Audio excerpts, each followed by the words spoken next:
All right, hello everyone, and thank you for joining us today for our paid family leave webinar for employers. My name is Stephanie Haber, and I'm the marketing manager here at Shelton Point Life, and I'll be serving as your moderator today. Before I introduce the guys, I just want to go over a few quick housekeeping items. First of all, everyone will receive a copy of the recording of this presentation along with the slides via email within the next couple of days, so please be on the lookout for that. Next, all attendees are muted and will stay muted for the remainder of the presentation today. We do, however, encourage you to use the Ask a Question feature at the bottom of your GoToWebinar console. You may have to hit that big orange arrow there to open up the console, and then the questions feature is all the way there at the bottom. We'll try to get to as many of those as we can during the live Q&A at the end, so we do have a lot of content to get through. On that note of questions, we just want to thank you for all of the questions that you submitted ahead of time before the webinar. We actually had over 300 questions sent in, and what we ended up doing is we used them as we were putting together the presentation today. So hopefully they will all get answered as we go along, and if not, you can use that chat feature that I mentioned earlier. Lastly, just want you to keep in mind that the final WCB regulations have not been released, and we are providing the information in this webinar today to the best of our understanding of the draft regulations. Things may still change with the release of the final regulations or as New York State releases guidance on certain areas of the law. So now that I've made the lawyers happy, I want to hand it off to the guys to introduce themselves. Very good. Thanks, Stephanie. I'm Brian Dunham. I'm Chief Actuary here at Shelton Point. I've been in the business for 23 years, and man, has it gone fast.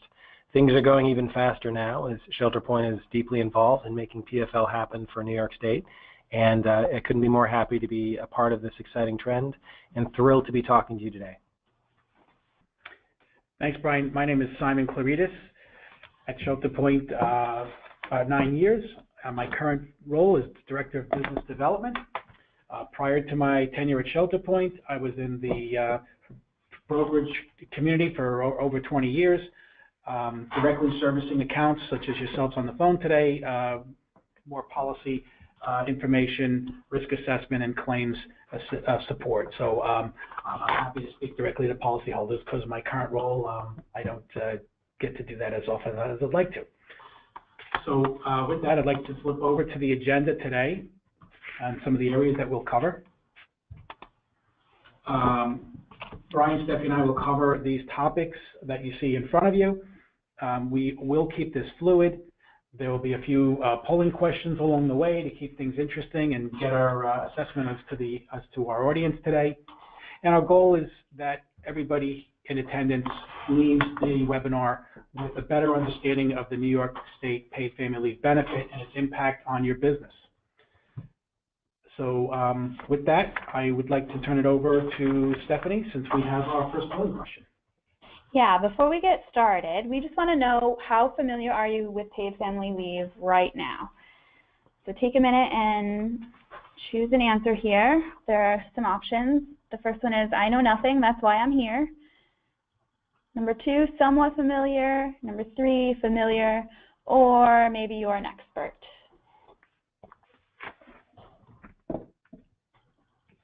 Give you another couple seconds here. All right. So it looks like about 58% of us are somewhat familiar in the room, 22% familiar, and 19% know nothing at all. And we're really glad you're here. Hopefully by the end of this, you'll all be closer to that expert. No. No experts. We had a couple of experts on our webinars yesterday, right? I guess so. I guess today we have our work cut out for us. No experts to help us. We'll all be experts by the end of this. Yeah, that's what we're hoping for. Very good. All right, Stephanie, I'm going to take it from here and talk about the basics of paid family leave. Go into the slide that has the list of things I'll talk about. We'll talk about what is paid family leave, just some brief definitions, how the premium is going to be calculated, how the benefits are calculated. Simon's going to take over for a little bit and talk about eligibility, And finally, I'm going to do a deeper dive as to what PFL can be used for. So what is this thing called paid family leave? Well, it starts in January 2018, and it's a mandatory benefit in New York State. That means every employer who is currently required to offer DBL is now required to offer PFL. And it provides employees with valuable job protection and paid time off benefits for a variety of reasons. First of all, to provide care for a family member with a serious health condition. Secondly, and this is really the big hitter, for bonding after giving birth, adoption, or welcoming a child into foster care. And finally, for this qualifying military exigency. It's a word I didn't know before. Apparently, it means something that comes up. And what we're talking about here is various things that people can do to support family members that are in the armed forces, and PFL provides paid time off for that. So again, in addition to just the paid time off benefit, which is very valuable and which will phase in from an amount and duration perspective over the next 4 years, PFL also provides valuable job security benefits. So in the past, the FMLA provided some job security protection for people who took leaves for those employees who worked for employers with more than 50 lives. PFL provides job security for employees who work for employers with less than 50 lives as well. Similarly, FMLA required that health insurance be maintained for employees who took leave at employers with more than 50 lives. PFL, again, pushes that protection down below the 50-life threshold. Let's talk a little bit about the premium. So this is something we were waiting for with bated breath, because normally an insurance carrier gets to set the premium for the products that they provide.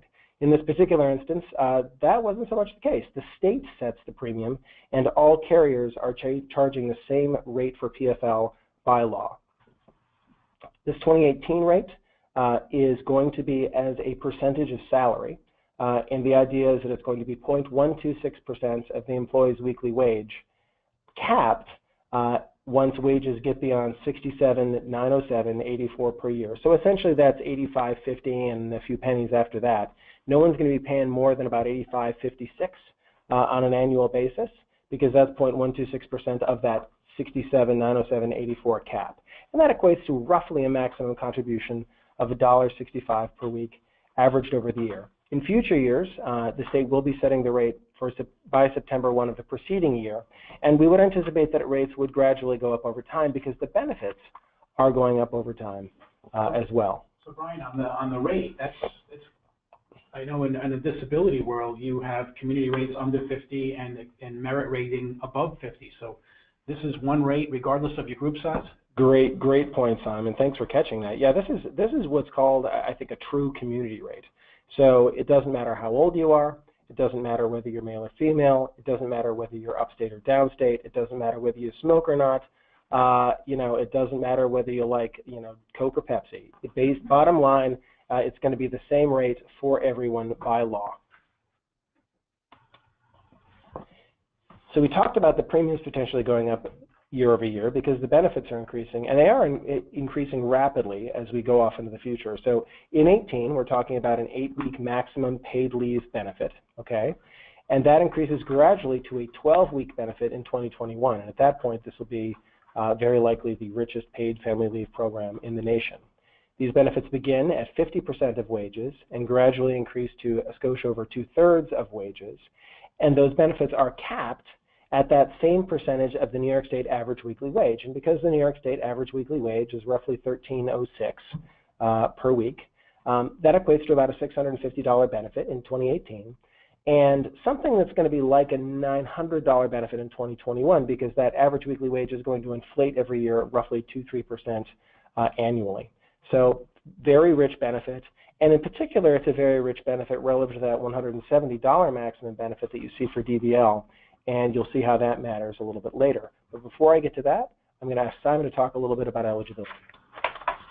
All right, thanks, Brian. So we covered some of the basics. We covered the payroll rate and how the benefit may escalate over time in the next 4 years. So who's actually eligible for PFL benefits? It really follows the disability law right now, and it does that because the PFL will be a rider to all your current in-force DBL policies, okay? And we'll get into a little bit more of those mechanics later on, but in essence, all active full and part-time employees that are covered by your in-force DBL policy will be offered the PFL benefit. And again, that goes down to one life in New York State, okay? There are exempt classes, and specifically with disability, public sector employees are a general class that are exempt. However, we have cases where public sector employers voluntarily purchase a disability policy, and we'll get into some of that later on, that they can also offer that to their employees as well. Again, it's on a voluntary basis, but at least for the sake of the law, it's all full and part-time employees covered by your disability will be extended PFL. One thing that the law does, the PFL law does, is it better defines a part-time employee, because currently the definition of a part-time employee on your disability policy is anything less the employer's normal work week. And again, that's subject to on a case-to-case basis. If you work 9 to 5 and everybody works 40 hours, technically anything less than 40 hours is considered part-time. In PFL terms, it's very clearly defined as anybody that works less than 20 hours per week. So there's also an eligibility period that all employees must satisfy. So in order to qualify for PFL benefits, if you're considered a full-time employee, you must satisfy a 26-week waiting period. In the disability world, it's 4 weeks. So there's a longer waiting period for PFL. It's a richer benefit. You almost have to earn it, if you will. Okay, you have to, satisfy this waiting period. You can see the amount of days you need to work for part-time to be eligible for PFL. It's 175 versus 25 for DBL. Okay. The key here is at the bottom. It's a key difference between the PFL and the disability. All right. Currently with disability, if you are an eligible employee under a disability plan and you work for Company A, you terminate Company A, you now start with Company B. So long as it's within a 4-week period, you are automatically covered under their disability plan. You do not need to satisfy that waiting period. However, with PFL, if you decide to move from Company A to Company B, you now need to satisfy the 26-week waiting period all over again. So as you move from job to job, you're not automatically covered on day one. You need to wait those 26 weeks to become eligible. And it just helps the employer stabilize the workforce and kind of predict who may go out and who may not go out. It's just, and we'll get into a little bit more about what to do to prepare, but there's a key distinction there on the eligibility. What we've done here is put together a side-by-side difference between DBL and PFL. We've hit on some of these already, but main differences here. On DBL, it's the employee's own disability that we're covering. On the PFL, it's somebody else. That's defined as a family member, which we'll get into more specifics. There's a 7-day waiting period for benefits to kick in with disability, whereas with PFL, there's no waiting period.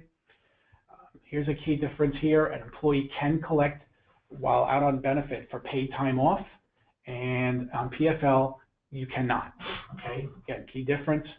The term is slightly different, 26 versus 8, escalating to 12. Brian hit on the rates. DBL carrier set rates, and New York State has set the rate for PFL. And we went over some of the rating as far as how the rates are calculated, where it's just a true composite rate and a percent of payroll. So now I'm going to flip it back over to Brian, and he's going to go over some of the events that PFL can be used for.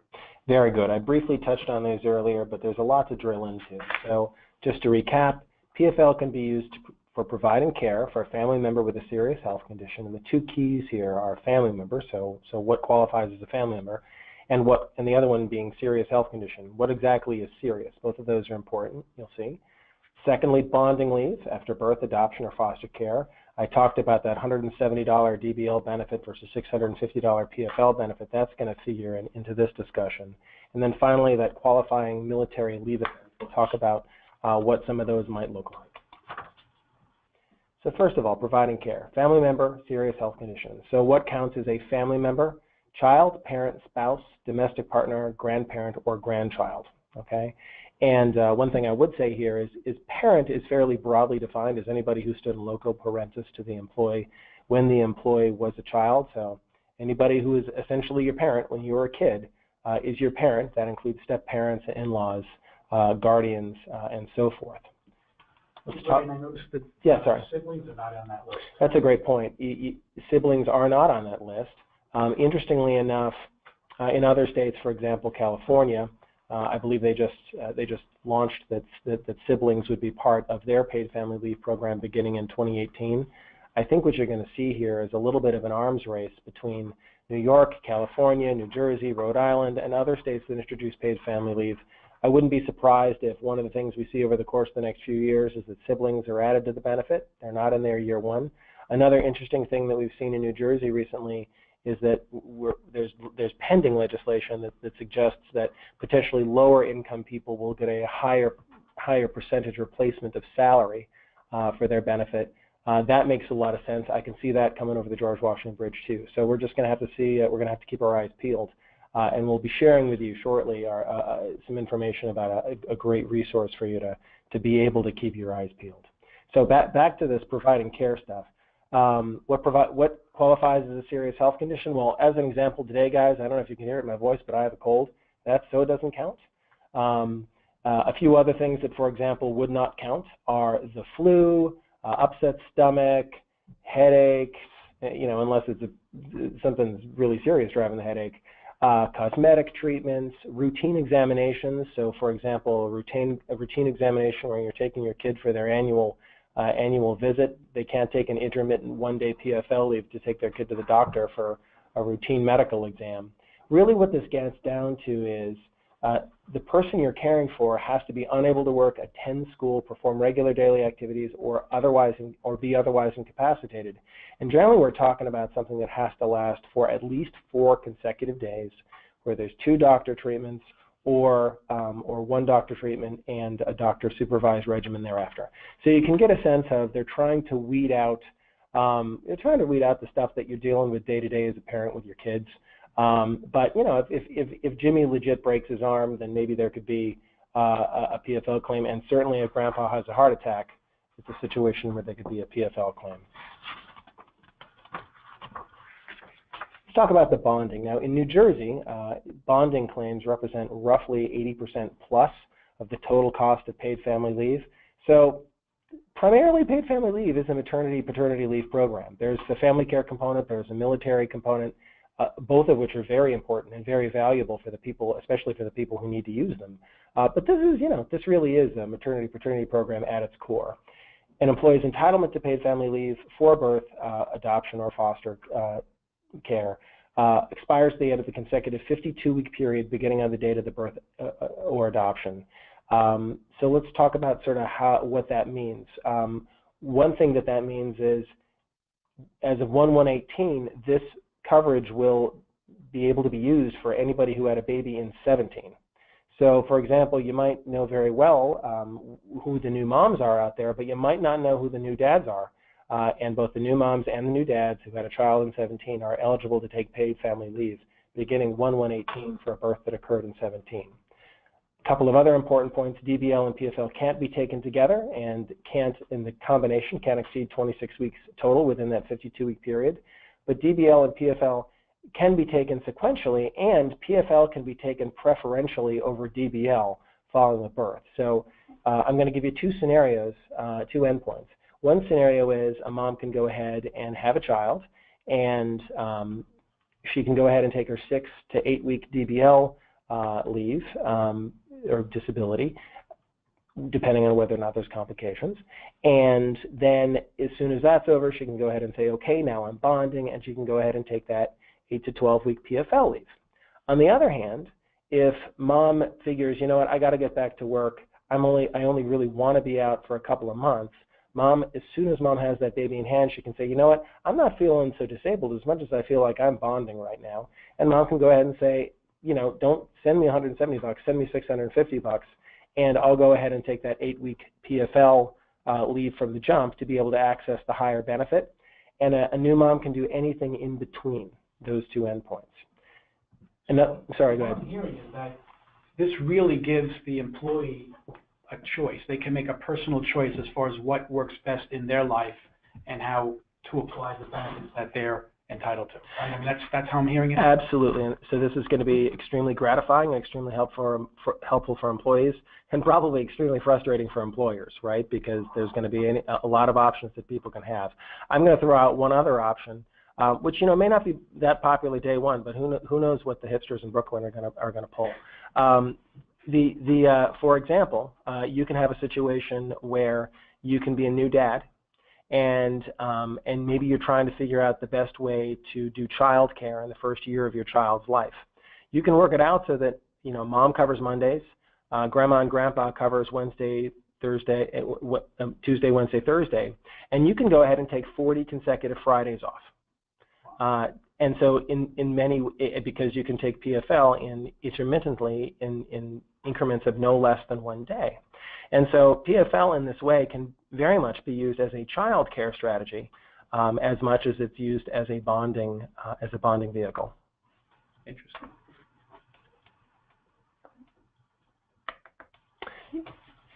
So let's talk a little bit about this qualifying military exigency. So first of all, you have a shorter list of family relationships.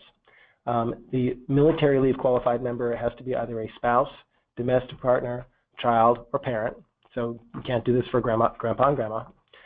The other thing that I would say is that it's a little confusing as to what this might be used for. So let me give you some examples. One example might be a short duration deployment. So somebody has to be boots on the ground in Afghanistan in 6 days, and boy, does a lot have to happen. Well, the spouse can take that time off to get arrangements in order to be able to deal with life after somebody's called up from the Guard and is now boots on the ground elsewhere.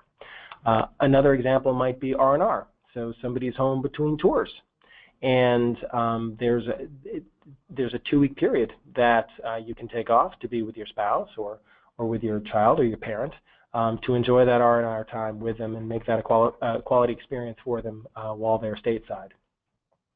One more example might be military ceremonies. There can be intermittent PFL days off taken for various military ceremonies. And there's a whole lot of others.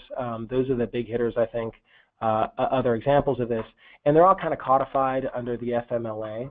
And as FMLA changes over time, PFL will automatically cover how FMLA changes, because really the way this is dealt with in the regulation is a straight reference to FMLA. All right, that sums up my section. Stephanie, I think we have another poll question. We do. So we want to know who is on the call today. So let me launch this here. Are you an employer who is a current Shelter Point Life policyholder? Are you another employer just looking to get some paid family leave information? Maybe we have a few brokers on the line. They're employers too. Or other. Looks like most of you have voted already.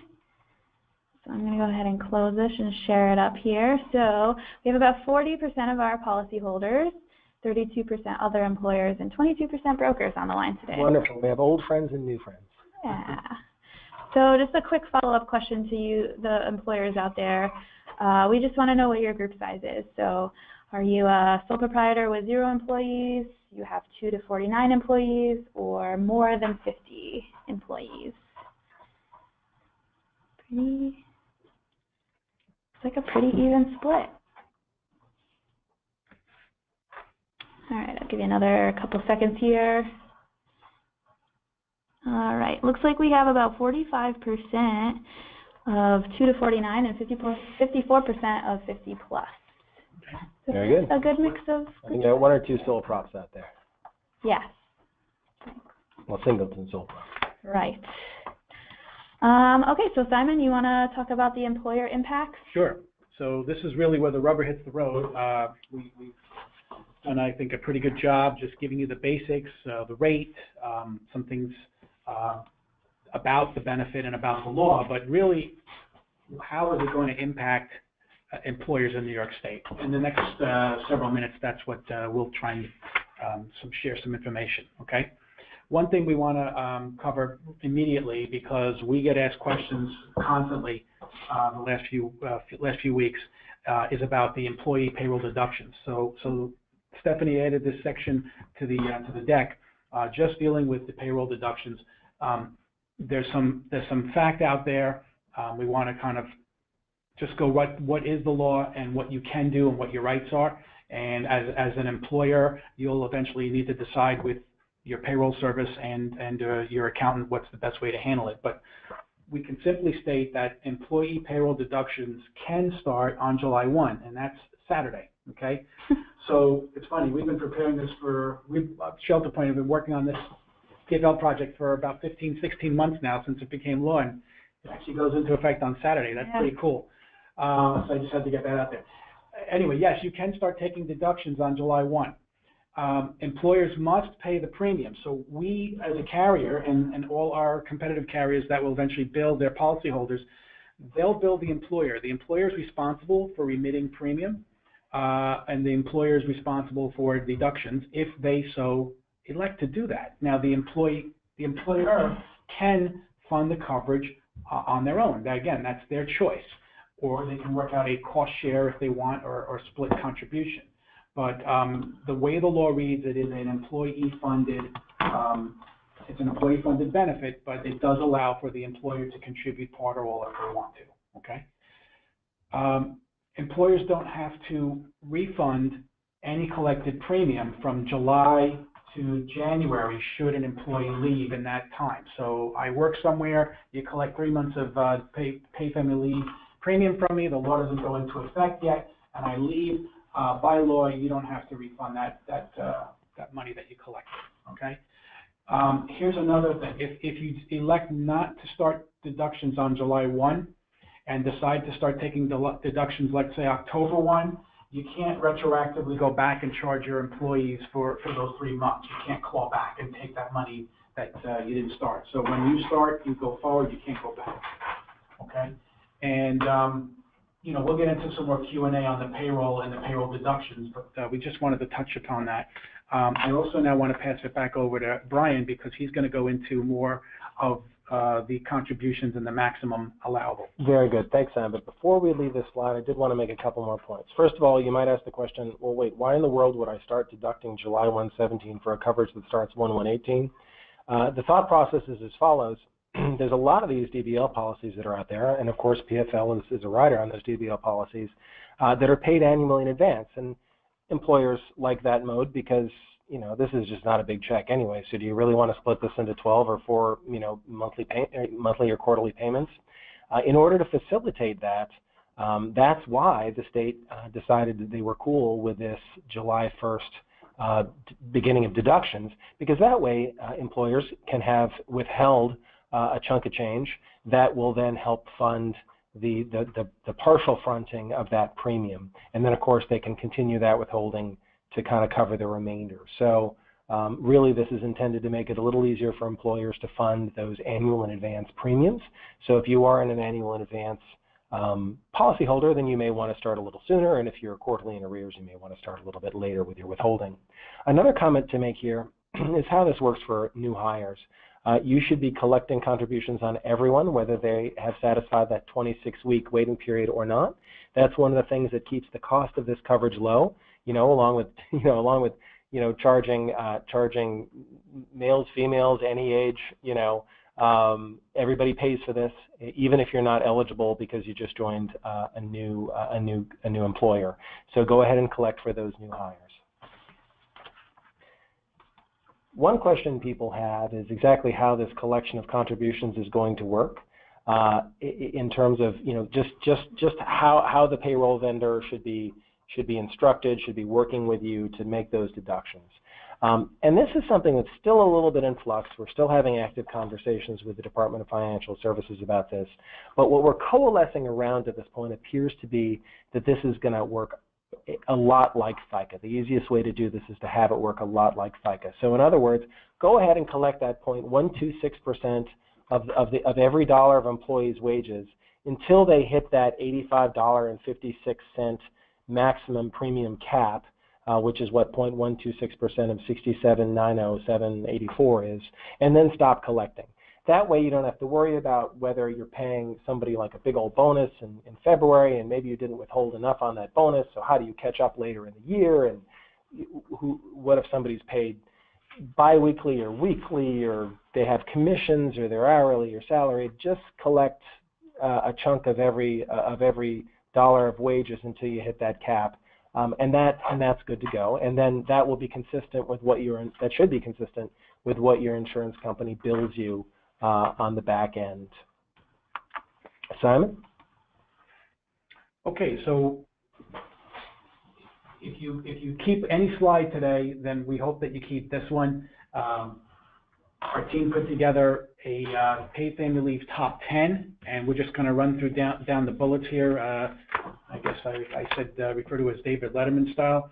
So we'll go in ascending order though. So the top 10 is, number one, we want employers that provide the DBL must provide the PFL. So we covered that, and we want to make sure that everybody understands that if you have an enforced DBL policy, and we'll get into a little nuance in the law later on, but the current enforced DBL policy by law must provide the PFL coverage. Okay, so as an employer, really, outside of waiting for your carrier to issue an endorsement to your contract and eventually send the bill, there's really not much from that standpoint you need to do. Okay. All employees who are currently covered under the DBL will be covered under the PFL, okay, immediately on January 1. And again, from a staffing standpoint, and Brian alluded to this earlier, just be aware that you can have some inherent claims that will present themselves come January 1. So just like DBL, a PFL notice will need to be displayed in a public area in your place of employment. So just like you have your comp notice and a DBL notice and minimum wage posting notices, you'll have another posting notice to hang up in your break room. PFL will be phased in over 4 years, gradually increasing benefits and the duration. So it's important to stay on top of the changes. One thing I want to add here is that it's not an automatic increase. It's still subject to the governor's discretion over the next 4 years as to when and how fast he wants to accelerate or decelerate the benefit. But right now the law is that it will increase over the next 4 years. And consistent with that is the state also has the ability to change the rate every year as obviously it increases the benefit. Okay, and we covered this earlier. Employers can start taking payroll deductions starting July 1, which is Saturday. And employers cannot require employees to accumulate or exhaust any paid time off before letting them go on paid family leave. Another distinction between that and DBL. Here's something that the employers have that at least will, again, just in an effort to stabilize workforce and help them plan. Employees that want to go out on paid family leave need to give a 30-day notice on anything that is foreseeable. And again, the definition of foreseeable, look, Brian alluded to, somebody's grandfather having a heart attack. Obviously, that's not foreseeable, okay? But if there's a family member that is in need of assistance, that has a chronic medical condition that's ongoing, that's something that's foreseeable, okay? So that would be a 30-day notice. Pregnancy, obviously, there's a 30-day notice there. And again, we know that there's going to be emergencies, and the state has seen that, but they still want a 30-day notice in all cases, as much as possible. Hey, just to throw that out there, usually pregnancy proceeds according to plan, but sometimes babies decide to come early, and I'm pretty sure mom would get to take her leave from day one in that instance. So bear that in mind, employers. Yep. Good point. PFL provides job security for employees who are on paid leave. Again, something else that we covered. Similar to unpaid leave under FMLA. So if there is, when that person returns, they also have that same position that they went out on. This also is true for any medical benefits that we also covered. Okay, I'll just add that in there. So if you have a current medical plan and that person is on the medical plan and they leave for PFL, they are on the medical plan as if they were still actively working with the same contribution split. One thing to note, if you don't currently offer medical, you don't have to offer medical to people who go on leave. That's often a point of confusion. You don't have to create a medical plan for these people, but if you do offer a medical plan, it needs to be continued for those folks who are on leave. And while we're on the topic, we'll go a little bit deeper. This does not apply to any ancillary benefits, like a dental, vision, life insurance plan, things of that nature. The employer is not obligated to keep that person on. I mean, again, it's an employer choice, but there's nothing in the law about that, okay? And again, if an employer declines to reinstate the employee after returning from PFL, the employee does have some leverage. They have some rights. They can report it to the New York State Workers' Comp Board and make a complaint there. So what can employers do now in order to prepare for all this that's going to happen in the next 6 months? We suggest, we call it getting your payroll house in order. If you haven't already, please start conversations with your payroll vendor, your bookkeeping and payroll department internally, how and when you decide to make those payroll deductions, the contribution level, and just getting the mechanics of those weekly increments and taking those deductions. Because when you get the bill from the insurance company, hopefully it's adequately funded because you have some of this in place. Please start to plan of any staffing gaps. My personal opinion is that this will impact the small business employer a lot harder than the larger employer, where you have a lot of overlap and shift work. But you know, you take a 5-life group and one person's going to be out every Friday, as Brian said, for the next 40 weeks. Now you have 4 employees. So you know, this is going to be a real issue, and small businesses are going to have to quickly learn how to deal and adapt to that. So start making some plans on how you plan to cover your staffing impact with the paid family leave. Double check your insurance. Have conversations with your current broker. I said earlier that if you're offering disability, you have to offer PFL. Insurance carriers have until August 1st to declare if they're in or out. So if a carrier decides they don't want to take the PFL risk, they need to get out of the disability market. So there may be a need to replace your current coverage if that carrier decides not to participate. And just general housekeeping, no rights and responsibilities as an employer. Again, we spoke about the 30-day notice, the posting notice, you know, modify and update handbooks accordingly. And we have a very good website that our marketing team has developed. Actually, it's award-winning now. Right? We just got word. Officially. Right, Steph? It's called Paid Leave and Why. Please go on to that website as often as you like. There's a lot of information there about the law. There's case studies, there's blog posts, and it also allows you to register. And there's no cost to register. You know, again, policyholder, non-policyholder, we want to share information.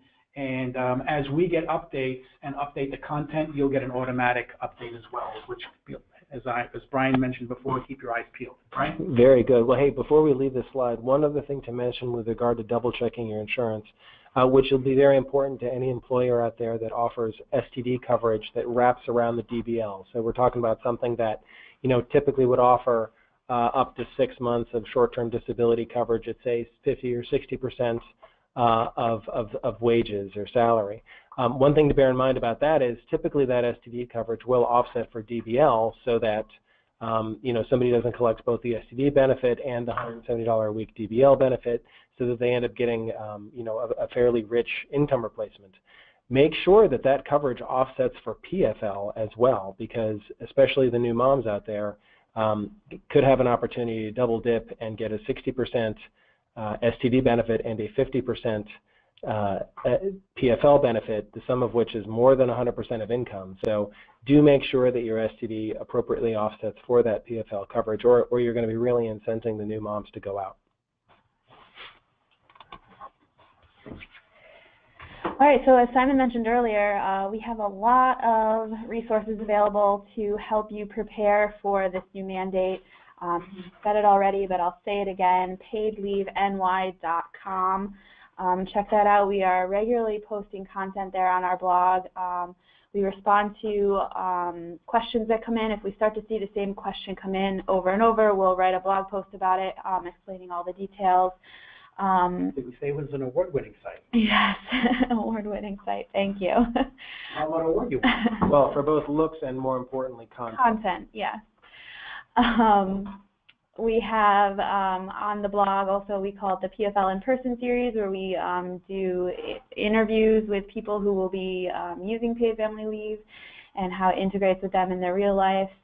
Another thing you could do is follow us on social media, LinkedIn, Twitter, Facebook. Every time we post a new blog post, we put it on the social media, so you can share that with your employees. Hot off the presses, we have a brand new employee brochure explaining the basics. That is a resource that you can use whether you're a policyholder of ours or not. It just goes through paid family leave, goes through the deductions, and explains how all of this will work for your employees. You can download it there at the link. This will also be sent along with the recording and the slides from today's presentation and the email you'll get within the next couple of days. Coming soon, we have the ABCs of PFL. This is about a 28-page in-depth resource for all things paid family leave, and just make sure you're subscribed to the updates at paidleaveny.com to get your copy as soon as it's available. Years ago, we came out with a publication called the ABCs of DBL. Yeah. And that's still very popular today. So just to show you that sequels, some sequels are actually pretty good. And so this document seems like it's a must-have for all HR managers. Absolutely. And then 24/7 available to you. You can always email pflquestions@shelterpoint.com. We have a whole team of experts standing by ready to help you with any questions you may have. So Simon, I'm going to throw it back to you. Okay, so why is Shelter Point Life a natural fit for this? Just a little bit about us. We've been in the DBL space for over 45 years. It is our core product. I think we're the only carrier that can claim that. We've done a very good job developing the disability benefit policyholder experience from the plan holder to the claimant to the broker level, and we made it very simple and easy to do business with us over the years. By virtue of that, we've grown to the largest DBL provider in New York State, both by premium and by policy count. And as I like to proclaim, we insure 1 out of every 5 businesses in the state. We are committed to spreading the word on PFL. We feel it's our responsibility as the industry leader in the DBL space, because by virtue of that, we will be now the industry leader in PFL. We have already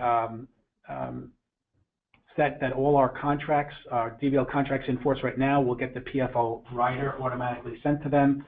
I think they're targeting end of summer or beginning of fall for that to happen. Again, we've been preparing for this since the law was passed in April of 2016. As I said before, it's actually now starting to go in motion with the payroll deduct on 7/1. We've hired, we've done a lot of back-end work between our claims system, policy issuing system, our marketing team. We've really made a lot of changes corporately, and by virtue of that, we needed more space. And so we had the resources, and we were able to get new space just because we're growing as a company. So we feel that we're ready for this challenge. We feel that we're capable and able to communicate the law and its impact to brokers and employers throughout the New York State. So we've got this. With that, I'm going to bring you back to Stephanie for our last polling question of the day before we get into the Q&A. All right, so just to wrap it up here, we want to know, what was the biggest surprise to you today? Was it that PFL is so different from DBL? Is it that parents can take PFL to bond with babies even if they were born in 2017? There are things I should do now to prepare? All the resources that we have available to help, or all of the above? Take a moment and submit an answer.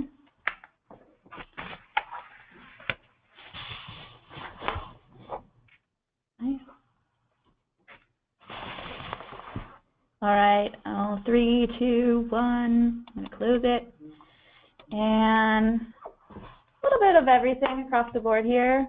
About 21% think the parents can bond with babies in 2017, 22% all the resources, and 36% all of the above. So a little bit of everything on there. So we're able to deliver some value there. A strong message Good there. stuff. All right, so that brings us to the last portion of our presentation today, which is the live question and answer. There was such an overwhelming amount of questions submitted by all of you ahead of time, so don't worry, we're not going to go through all 300 of them right now. So what we've done is actually we've grouped them into the high-level topics of things that we just saw being asked over and over again, and we're going to go through these now, and then we'll get to as many of the ones that have been coming in throughout the presentation today. So I just want to say, even though we're answering your specific questions here, we're not benefit advisors, so we always encourage you to speak to your broker or other appropriate professional for legal and compliance advice. All right, so let's get into this. A lot of people wanted to know, Brian, how will paid family leave be billed?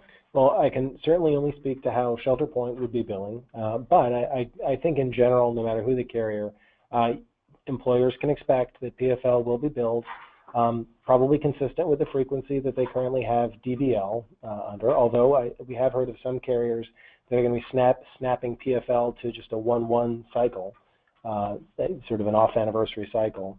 But in general, PFL will be billed as a percentage of salary, most likely, relative to salary somehow, so make sure to have that employer wage data, it'll be charged relative to wages, so make sure to have that wage data available when you guys are doing your bills. How does paid family leave work for organizations who already have a maternity or paternity leave policy in place? So I'll take that one, Steph. So a lot of larger or even smaller group employers may have a current in-house policy to continue salary when there is a maternity leave. You can still keep that policy, okay? The law, what must happen is that policy must meet or exceed the PFL mandate, okay? So the benefits that we described earlier, your policy has to at least meet or exceed that. And again, be careful to have job protection in that policy and also continue the benefits. And if the amount is higher than the PFL mandate, you can also use the PFL as an offset, and we'll get into that a little bit later on. I think there's a question later on that. How does it work for employees with two different employers? Very good. Well, that's a situation that sounds like it might be confusing, but in reality, each employer will go ahead and operate as though the other employer didn't exist. They can go ahead and withhold from that employee's wages. If the employee ever files a claim, they will go ahead and file two separate claims for each of their employment relationships. Simon, can you explain how it works with out-of-state? So meaning employers who live outside of New York but work inside New York and vice versa. Okay, so that's pretty clear. If you work in New York State, you're covered by paid family leave regardless of where you live, okay? If your employer is outside of New York State and you work in New York State, i.e. a telecommuting function, you are covered by PFL. If your employer is in New York State and you have out-of-state employees, our intention, and we're still not clear, there still hasn't been clear regulation on this, but we offer voluntary employees for out-of-state New York, out-of-state employees. Our intention is to also offer that to the out-of-state employees, but it's got to be consistent with the manner that DBL is offered. Thank you. Are high school students exempt? Yes, Stephanie, high school students are exempt in the same way that they're exempt for DBL. There were a lot of questions generally about non-for-profit eligibility. Right, and the bottom line here is that they can opt into PFL, but they are not required to offer PFL in the same way that they're not required to offer DBL. Okay. How about the taxability of benefits and deductions? So consistent with DBL, our belief is that it will be a post-tax deduction on the payroll, okay, just like with the DBL. And we still have not had clear direction on the taxability of the benefit, but our belief is that it will be taxed certainly on the federal side, and we're still not sure whether it's going to be taxed on the state level, right? I mean, Brian, you're right. more in tune with that. Right. It's not actually taxed at the state level in New Jersey and California, but New York has been making some noises like they might very well tax it. Still an open issue. Okay, we touched upon this before, but just to reiterate, can the employer require the employee to use their personal time off, sick, vacation, etc. before using PFL? Right, and this is an important distinction with what you see in New Jersey, and I think also with what you see with FMLA. The employer can't require the employee to exhaust all these different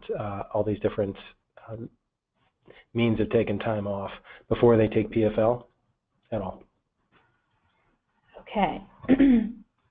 Simon, you talked about this a little earlier, but if an employer continues an employee's salary while they are claiming paid family leave, is the employer entitled to reimbursement of the PFL benefit?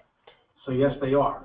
If they do decide to continue salary while on paid family leave, the employee would sign or transfer the benefit over to the employer, similar to the way they do it now on a DBL claim. If a husband and wife have the same employer and the wife is out on DBL after the birth of their child, can the husband be out on paid family leave concurrently? The answer to this one, as stated, is yes. So if the wife is out on DBL, the husband can be out on PFL concurrently.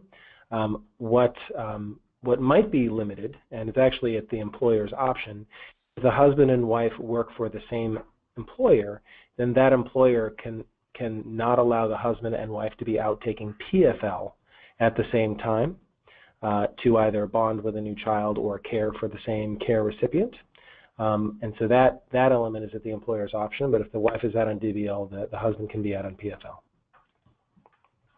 A lot of questions about the claim forms, when they'll be available, if we have examples we can show, and then also if it's going to work similarly to the disability with an employer section.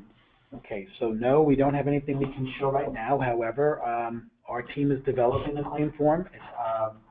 There has not been a final direction from the state on the claim form. However, what we do know is this: there will be a general form, a master claim form, if you will, for PFL benefit.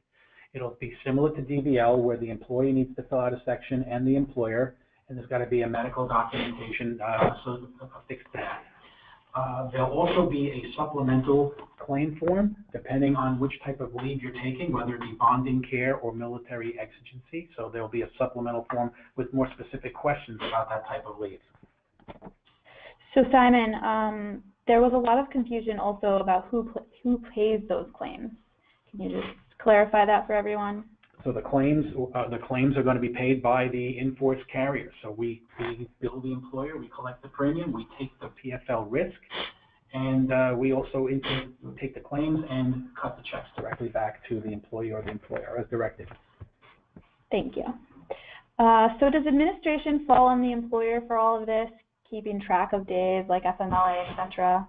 Well, certainly if the employer chooses to self-insure the paid family leave benefit, then the administration would fall on their shoulders. But as long as this is an insured benefit, the administration is taken care of by the same people who make the payments, the carrier.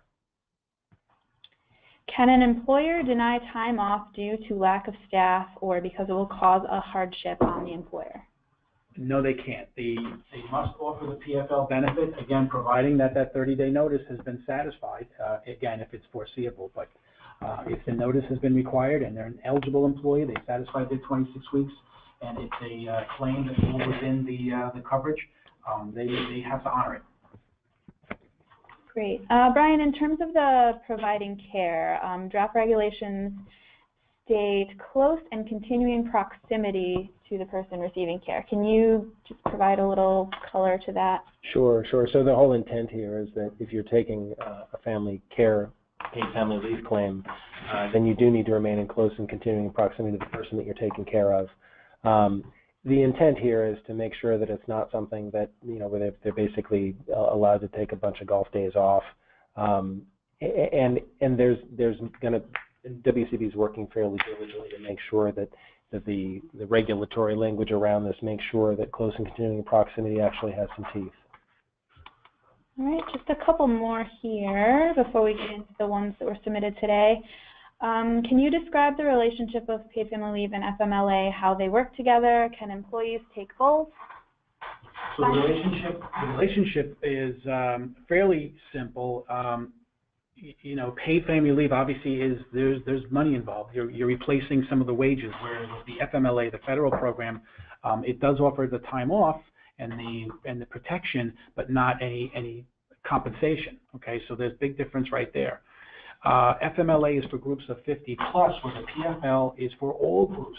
Okay, all groups that are required to have disability. So again, down to one life. The PFL benefit is paid in a daily increment, where the FMLA, you can take it in a 15-minute increment. And again, what I would like to do is direct you to the website paidleaveny.com, because our marketing team did a blog post in June, and they did a really nice job laying out PFL and FMLA side by side. So you can get more comprehensive information on that by just going onto the site and checking out that blog. One additional comment, typically they will trigger at the same time, not always necessarily, but typically they'll trigger at the same time. Typically they will run concurrently, but you can have a situation in the very first year of PFL where if somebody exhausted their PFL at the end of 17, exhausted their FMLA leave at the end of 17, they do have a fresh incidence of PFL leave that they can take in 2018. So because of that new benefit in 18, you can have a little bit of an opportunity for double dip there. So you may want to bear that in mind. I think we touched upon all the rest of it, so let's get into the questions that were submitted today within the next couple of minutes here. I just do want to reiterate that everyone will receive a copy of the recording and the slides and a link to download that brochure that I spoke about earlier. So someone's asking here for some clarification. Are all nonprofits exempt? They run a 501c3. Very good. This is a toughie, but we have an answer for you. So no, in a nonprofit 501c3 organization, coverage is still required for its employees. Certain employees are excluded from coverage, but can be covered by completing an application for voluntary coverage. An example here would be clergy in a church or synagogue or mosque. Okay, Simon, you spoke about outside of New York State before. What about international staff that is working in New York? Okay, so if they meet the definition of an employee and work for a covered employer, they are included in the law and must be covered. The citizenship and immigration status cannot affect the eligibility for the benefit. Again, similar to DBL. Okay, thank you. Exempt employers with voluntary DBL, do they have to opt in for PFL? That is an absolute no. If you are an exempt employer with voluntary DBL, you do not have to opt in for PFL. Are chronic conditions like asthma covered without the 4-day rule? The answer to that one, Stephanie, is yes. A chronic condition is defined in the draft regulation as one, requiring periodic visits for treatment by a healthcare provider. Two, it continues over an extended period of time, including recurring episodes of a single underlying condition. And three, may cause episodic rather than continuing period of incapacity. And it actually says in there, examples of episodic incapacity include asthma, diabetes, and epilepsy. So asthma could be covered without the 4-day rule. Thanks, Brian. How does the 20-hour work week work? Is it 20 hours a week on average over the year, or 20 hours a week on a week-by-week basis? They have many part-timers who are 20 hours some weeks and less than others. Okay, so that's a good question. And the way it works is at the time of claim, okay, the claims examiner will look back and take the average over the previous 8 weeks, okay, because they have to determine how much wage they earned and how much time they worked. So it's the previous 8 weeks is the look back period, and that also applies with seasonal workers too. There's a lot of guys out there where, depending on the type of year, you're either hiring or letting go. So there's always that 8-week look back at the time of claim. So that's how it's determined. Okay, we'll have time for one or two more. So I thought there was a cap of $1.65 per week. It could be more? Right. So the thing to bear in mind here is really, based on our current understanding, what the state is contemplating here is an aggregate cap relative to the total annualized the total annualized average weekly wage.